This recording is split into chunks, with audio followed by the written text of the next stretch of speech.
नमस्कार, स्वागत है आपका हिंदू ग्रंथ ज्ञान में। महाभारत का युद्ध, जहाँ हर योद्धा अपने कौशल पर गर्व करता था, पर एक ऐसा वीर था जो युद्ध भूमि तक पहुंचा, लेकिन एक पल में सब कुछ त्याग दिया। एक ऐसा सिर जिसने पूरी लड़ाई को अपनी आंखों से देखा। एक ऐसा योद्धा जिसकी शक्ति से स्वयं कृष्ण भी विचलित हो गए। यह कहानी है बारबरीक की, एक ऐसे महायोद्धा की जिसने बल से नहीं बल्कि बलिदान से इतिहास लिख दिया। कुरुक्षेत्र के युद्ध से काफी पहले हस्तिनापुर में एक भयानक साजिश रची गई थी।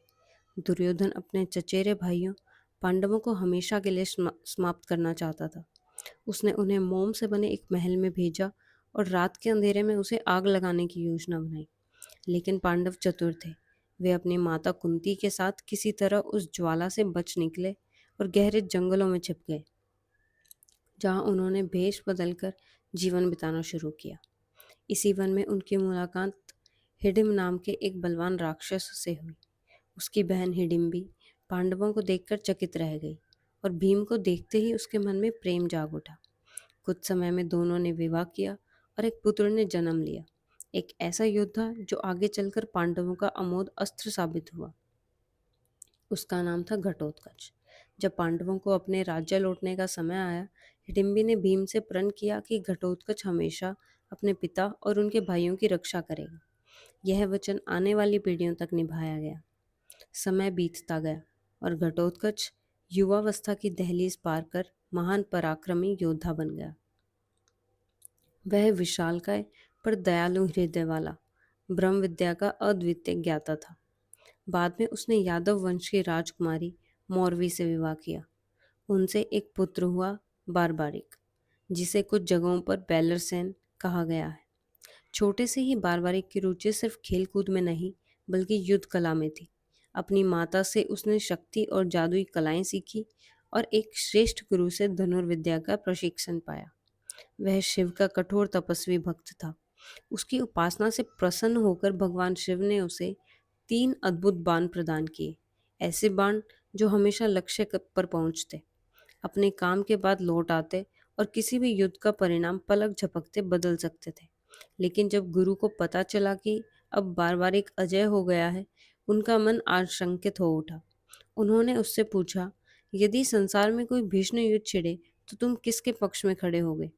बारबारिक ने बिन रुके उत्तर दिया, मैं हमेशा उसी के साथ रहूंगा जो कमजोर हो, क्योंकि शक्तिशाली को मेरा साथ चाहिए ही क्यों। गुरु ने आशीर्वाद तो दिया, पर मन में एक अजीब भय बैठ गया। यह प्रतिज्ञा किसी दिन विनाश ला सकती थी। जब कुरुक्षेत्र की रणभेरी बजी, बारबारिक अपने माता पिता और दादा दादी से आशीर्वाद लेने पहुंचा। हिडिम्बी ने उसे याद दिलाया, तुम पांडवों के रक्त हो। तुम्हारे पिता घटोत्कच और दादा भीम दोनों ने वचन दिया था कि हमारा वंश पांडवों की रक्षा करेगा। वचन निभाने का संकल्प लेकर बारबारिक पांडव शिविर की ओर चला। वहां पहुंचते ही पांडवों के चेहरों पर खुशी फैल गई। भीम और अन्य भाइयों ने उसे गले लगाकर स्वागत किया, लेकिन एक व्यक्ति उसके आगमन से उतना प्रसन्न नहीं था। वे थे श्री कृष्ण। कृष्ण उसे देखते तो थे, पर किसी गहरे विचार में खोए हुए।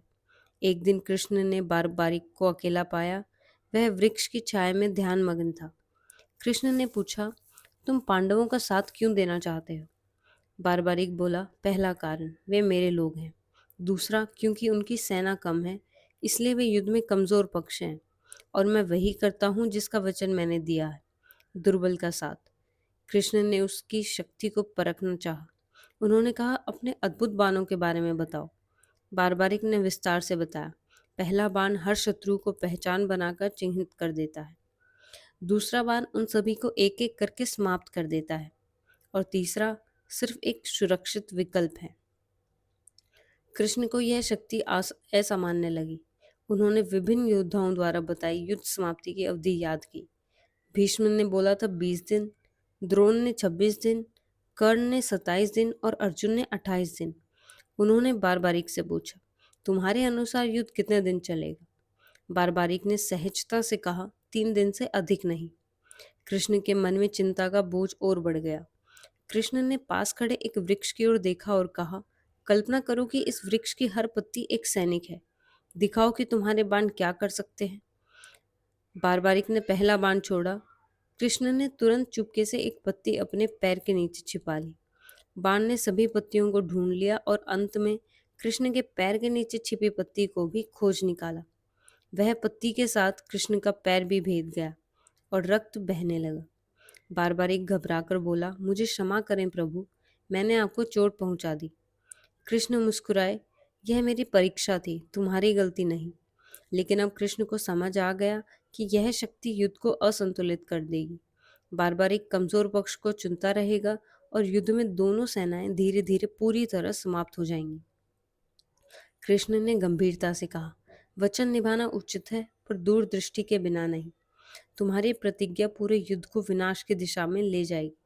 तुम दोनों पक्षों के योद्धाओं को मार दोगे, तब क्या बचेगा? बारबारिक निरुत्तर हो गया। वह बोला, अब मैं क्या करूं? मैंने परिवार से कहा है कि युद्ध में भाग लूंगा। कृष्ण ने कहा, मैं तुम्हें दिशा दे सकता हूँ, पर इसके बदले तुम्हें गुरु दक्षिणा देनी होगी। बारबारिक बोले, मेरी जान भी लेनी हो तो ले लीजिए। कृष्ण ने कहा, मुझे तुम्हारा सिर चाहिए। बारबारिक शांत, निडर और विनम्र रहा। वह बोला, यह सम्मान है कि आप मेरी गुरु दक्षिणा स्वीकार कर रहे हैं, पर मेरी एक इच्छा है, मैं युद्ध का साक्षी बनना चाहता हूँ। कृष्ण ने कहा, तुम्हारा सिर भले शरीर से अलग हो, पर तुम सब कुछ देख और सुनोगे, यह मेरा वचन है। पांडव भी वहां पहुंच गए और बारबारिक के निर्णय ने सभी को भावुक कर दिया। आशीर्वाद लेकर बारबारिक ने स्वयं अपना सिर अलग कर दिया। कृष्ण ने भीम से कहा, इसे उस पहाड़ी पर स्थापित करो जहां से यह पूरे युद्ध को देख सके। उस दिन से वह महात्मा बारबारिक कहलाया। महायुद्ध से पहले ही अपना जीवन न्योछावर करने वाला प्रथम योद्धा। जब युद्ध खत्म हुआ, पांडव चर्चा करने लगे कि जीत किसके कारण मिली। भीम ने बोला, मेरी गदा ने सबसे अधिक शत्रु गिराए। अर्जुन ने कहा, मेरे गांडीव और तीरों ने निर्णायक बदलाव किया। तभी महर्षि व्यास आए और बोले, सच जानना है तो उस व्यक्ति से पूछो जिसने पूरी लड़ाई को शुरू से अंत तक देखा। बारबारिक। सभी उसके सिर के पास पहुंचे। बारबारिक ने कहा, मैंने देखा कि न किसी की गदा और न किसी के बाण। सुदर्शन चक्र घूमता रहा और हर उस योद्धा को समाप्त करता गया जिसका अंत निश्चित था। विजय का श्रेय कृष्ण को है। कृष्ण ने उसका सिर पुनः शरीर से जोड़ा। बारबारिक जीवित हुआ, पर उसने सब त्यागने का निर्णय लिया। वह बोला, मैंने मानवता की कठोरता देख ली है। न शक्ति चाहिए न युद्ध। मैं अपना जीवन एक साधु की तरह बिताना चाहता हूँ। कृष्ण ने आशीर्वाद दिया, तेरा त्याग मेरे नाम से जुड़ जाएगा। समय के साथ लोग तुझे श्याम कहेंगे। तू अमर रहेगा। समय बदला, युग बदले, पर नाम अमर रहा। आज राजस्थान में बारबारी को खाटू श्याम जी के रूप में पूजा जाता है। जब युद्ध खत्म हुआ, पांडव अपने अपने पराक्रम की बात करते रहे, पर जिसने पूरे युद्ध को देखा था, उसने कहा, विजय किसी का शौर्य नहीं, कृष्ण की इच्छा थी। बारबारिक ने शक्ति त्याग दी, पर नाम अमर कर गया। आज भी राजस्थान की मिट्टी में एक स्वर गूंजता है, श्याम, वह जो त्याग का प्रतीक है। और इस तरह एक योद्धा देवत्व में बदल गया, खाटू श्याम के रूप में। अगर बारबारिक के त्याग ने आपके दिल को छुआ तो इसे आगे बढ़ाइए, ताकि हर कोई जाने, शक्ति से बड़ा होता है वचन, और वचन से बड़ा होता है त्याग। वीडियो को लाइक करें, अपने मन में जो अनुभूति हो उसे कमेंट में ज़रूर लिखें, और ऐसे ही दिव्य कथाओं के लिए चैनल को सब्सक्राइब करें। जय श्री कृष्ण।